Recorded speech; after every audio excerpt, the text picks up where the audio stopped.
que ça n'a pas été un trop grand choc culturel, le fait d'arriver à Jakarta, et tu m'as dit non. Effectivement, non, en fait, je pense que le plus grand choc culturel, c'est toujours le premier. Ouais. C'est quand on quitte sa maman, j'imagine. D'accord. C'est le premier choc culturel. Après, c'est quand on quitte ses amis, quand on est petit. Et en fait, j'ai été très bien entraîné depuis l'enfance. Donc, non, Jakarta, ce n'était pas un grand choc culturel, c'était plutôt une découverte intéressante avec des contrastes. La Chine, c'était bien plus grand choc, même si j'avais déjà l'habitude. Non, Jakarta, en fait, c'était plutôt amical. Pour les étrangers, je pense que l'Indonésie, ça peut sembler assez facile. Ouais. Par rapport à Shanghai, par exemple, c'est d'après. Par rapport à la Chine, oui, c'est sûr. Oui, c'est plus facile déjà. Il y a beaucoup de choses qui sont faites pour les étrangers. Il y a beaucoup de l'attitude des locaux vis-à-vis des étrangers. Encore une attitude pas d'admiration, mais c'est encore une résultante de l'esclavagisme de la période coloniale. C'est quoi, c'est hollandais? C'est une colonie hollandaise pendant c'est ça, hein, pendant c'est ça. 300 ans. C'est quelque part. Oui, bien sûr. Oui, la langue est pleine de hollandais. Ah oui. Hollandais. Par exemple, le mot pour dire bureau, c'est kantor. Kantor, c'est le mot hollandais, kantor. Il y a juste un O au lieu de deux O. Alors, tu arrives à Jakarta, tu débarques, mais tu avais, évidemment, c'est sur une mission, sur un mandat que tu es arrivé là-bas. Oui. Tu as vu dans un entrefilet de journal qu'on cherchait un directeur de création quelque part. Et non, je pense que personne ne voulait y aller. Puis je suis tombé au mauvais moment, au mauvais endroit. Et puis voilà, et j'ai pris le boulot. Ouais. Je ne regrette pas du tout parce que j'y suis encore, puis c'est un beau pays, etc. Mais effectivement, mon premier boulot, un bon poste, j'étais directeur de création exécutif, donc la plus haute marche pour une compagnie au demeurant très, très importante. Voilà. Mais en réalité, la compagnie avait des problèmes financiers, etc., des problèmes même de politique interne, comme je l'ai dit tout à l'heure. C'était pas forcément une bonne affaire. J'aurais peut-être dû rester en Chine, par exemple, parce que j'avais plus de choses intéressantes à faire en Chine. J'ai pris le boulot et puis je me suis rendu compte que c'était pas génial. Par contre, je suis quand même tombé amoureux du pays, donc voilà, j'y suis revenu après une petite boucle d'une année. En fait, maintenant, tu as monté ta propre agence. C'est ça. C'est-à-dire qu'en fin de compte, tu as deux activités distinctes. Tu es d'un côté directeur de création, publicitaire, tu travailles pour des comptes, de firmes privées, et donc ces deux activités, d'un côté directeur de création, et polymorphe, dans le sens où tu es aussi bien à l'aise dans le print que dans la vidéo, et aujourd'hui même dans la vidéo virale. Honnêtement, je pense que ce qu'on appelle les nouveaux médias, c'est pas vraiment nouveau. C'est pas le média qui est nouveau, ça reste des écrans. Ça reste une forme de vidéo, ça reste une forme de mini-télévision, etc. Ce qui a changé, c'est l'interaction, c'est la connexion avec le consommateur. Et en fait, ce qui a surtout changé, c'est que l'utilisateur, le consommateur, il est bombardé de messages. Déjà, quand j'étais à l'école, on nous disait que par jour, on avait quelque chose comme 3000 messages qui nous tombaient dessus. Daniel Robert lui-même disait que c'était un tout petit peu plus que ça. Et aujourd'hui, ça doit être multiplié par 10, ou par 100, ou par 1 milliard, je ne sais pas. Parce que c'est sans arrêt, tout le temps, c'est en permanence. Donc le vrai défi, c'est de... Production. Moi, depuis le début, je suis convaincu que personne ne s'arrête pour voir une pub. Bon, et en fait, c'est faux. En fait, il y a des gens qui aiment voir certaines pubs. Les belles pubs, les pubs de Cannes, etc., quand elles sont faites. C'est une forme de communication qui peut être plaisante. Et j'ai pas eu trop de mal, parce que déjà, quand j'étais, disons, dans les agences classiques, on faisait surtout de la pub télé, et puis des annonces imprimées, des affiches, des choses comme ça. On faisait aussi des brochures, on faisait aussi des choses comme ça, de la communication directe, etc. Mais déjà à ce moment-là, moi j'avais toujours envie de faire un petit quelque chose de différent. J'avais toujours envie d'essayer de marquer l'esprit des gens avec quelque chose qui sortait du moule de la pub. Pour moi, c'est pas des nouveaux médias, c'est plutôt une nouvelle forme de guérilla, mais en permanence. Il faut savoir qu'en Indonésie, les solutions imprimées sont assez décevantes par rapport à ce qu'on a l'habitude de faire en France. Quand tu fais une production vidéo, est-ce que tu fais un gros travail de préparation, storyboard, est-ce que tu les fais faire? Bien sûr. Pour les storyboards, ça prend plutôt un dessinateur de BD. Et est-ce qu'il y a toujours un storyboard aujourd'hui? Presque toujours. Ça m'est arrivé de faire des productions sans scénario-image, qui est le mot officiel, donc j'en profite pour le promouvoir. Où on a juste le scénario et puis les images clés. Ça peut marcher. Le client est assez ouvert, c'est assez rare en général. Ta deuxième vie, c'est tes voyages et tes carnets de voyage. Alors, tac, c'est Monsieur sans visage, dans Game of Thrones. Une vie parallèle. J'ai l'impression que j'ai toujours fait ça, mais bon, c'est plus une vie parallèle. Oui. Le premier carnet de voyage, c'était au Canada. Et donc ces carnets de voyage, maintenant, ça fait partie complètement intégrante et qui, d'une certaine façon, est peut-être ta future vie. D'ailleurs, tu sors un livre aujourd'hui même, tu es en train de sortir un livre que nous allons montrer dans l'interview, dans quelques pages, quelques extraits. Et puis, tu voulais parler en particulier d'une anecdote, et tu pourrais peut-être m'en raconter d'autres, des anecdotes de carnet de voyage. Mais là, par exemple, est-ce que tu pourrais nous raconter qu'est-ce qui s'est passé donc, devant un temple indonésien? Oui. Dans le livre, il y a une page qui commence avec le temple de Borobudur. Un temple de Borobudur, pour ceux qui savent pas, c'est un des plus grands, un des plus beaux temples bouddhistes du 11e ou du 12e siècle qui existe sur la planète. Il est particulier parce qu'en fait, il a été redécouvert au 19e siècle. Ouais. Il était complètement couvert de végétation, etc. Les gens pensaient que c'était une montagne. Donc c'est le temple bouddhiste qui s'était déguisé en montagne pendant presque plus que 1000 ans. Il faut le voir. Je suis allé plusieurs fois, donc j'ai fait plein de dessins, et dans le livre il y en a. Et la dernière fois que j'y suis allé, j'étais en train de dessiner modestement un petit croquis du temple, et je vois arriver 2 sbires de sécurité en fait, qui m'enjoignent à arrêter de dessiner immédiatement et à quitter l'endroit. Vous ne pouvez pas dessiner ici.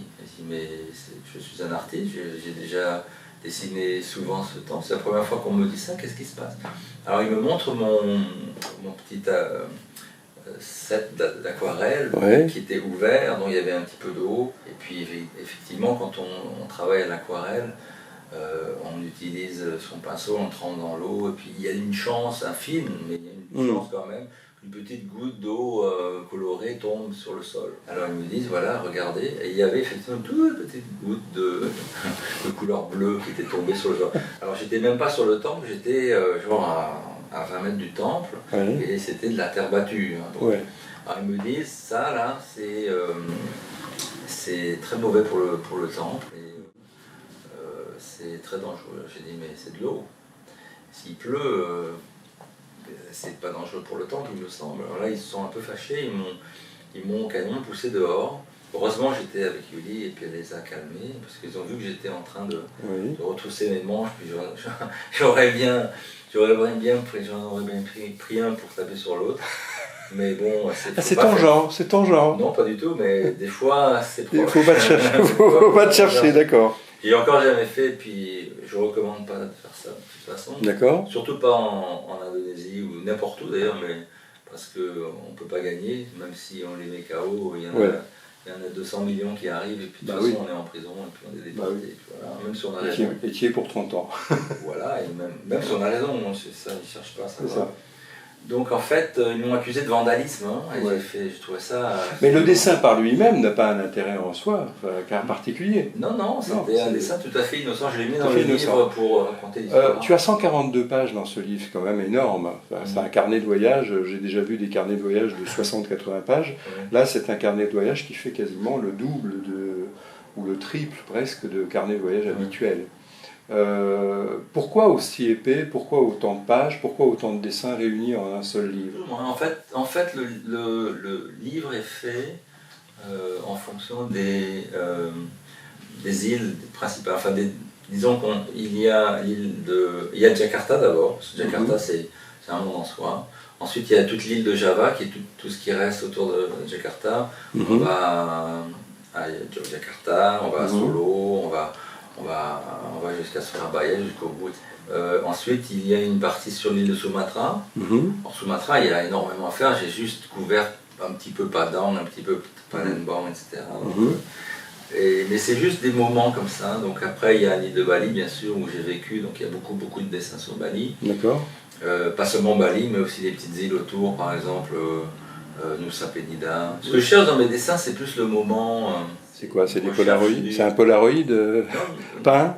C'est un moment avec un contraste, et ça peut être juste.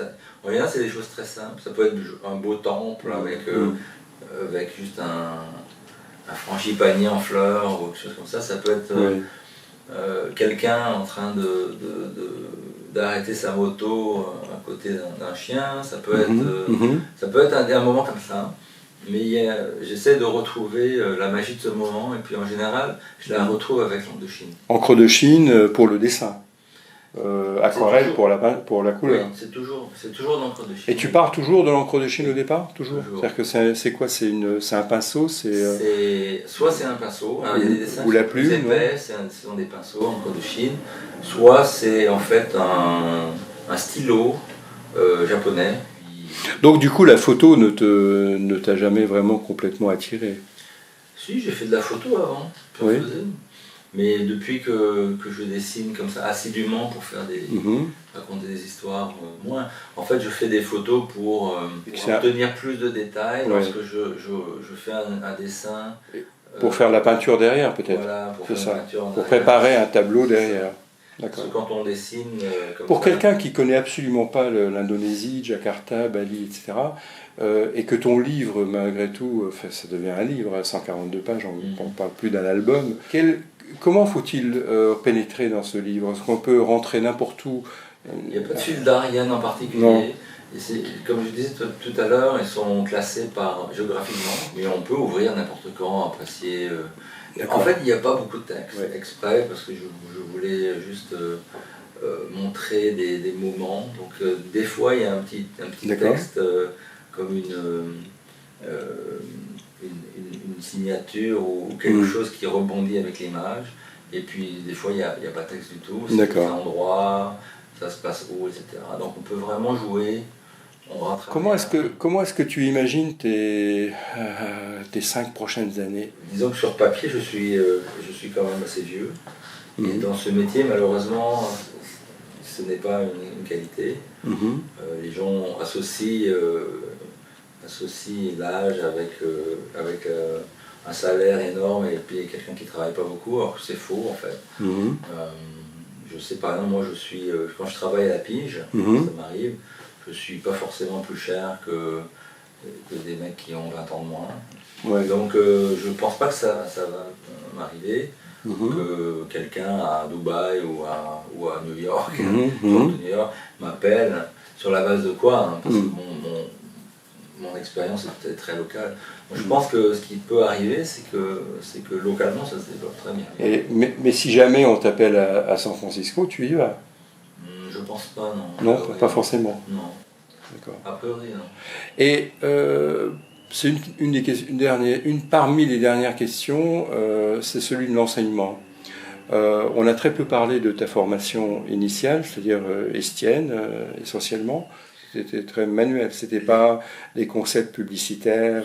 Si. En fait, oui, on avait beaucoup de cours de conceptualisation, on avait beaucoup d'heures dans la semaine. C'est une école assez étrange, surtout quand on vient de l'université. On a l'impression de retomber dans l'école secondaire, avec la cour de récréation, avec la sonnette. Si demain on te proposait de monter une école ou d'enseigner simplement, ou même voire de monter une école en Indonésie, est-ce que tu dis Yoplaboum, j'y vais ou... Oui, ça oui.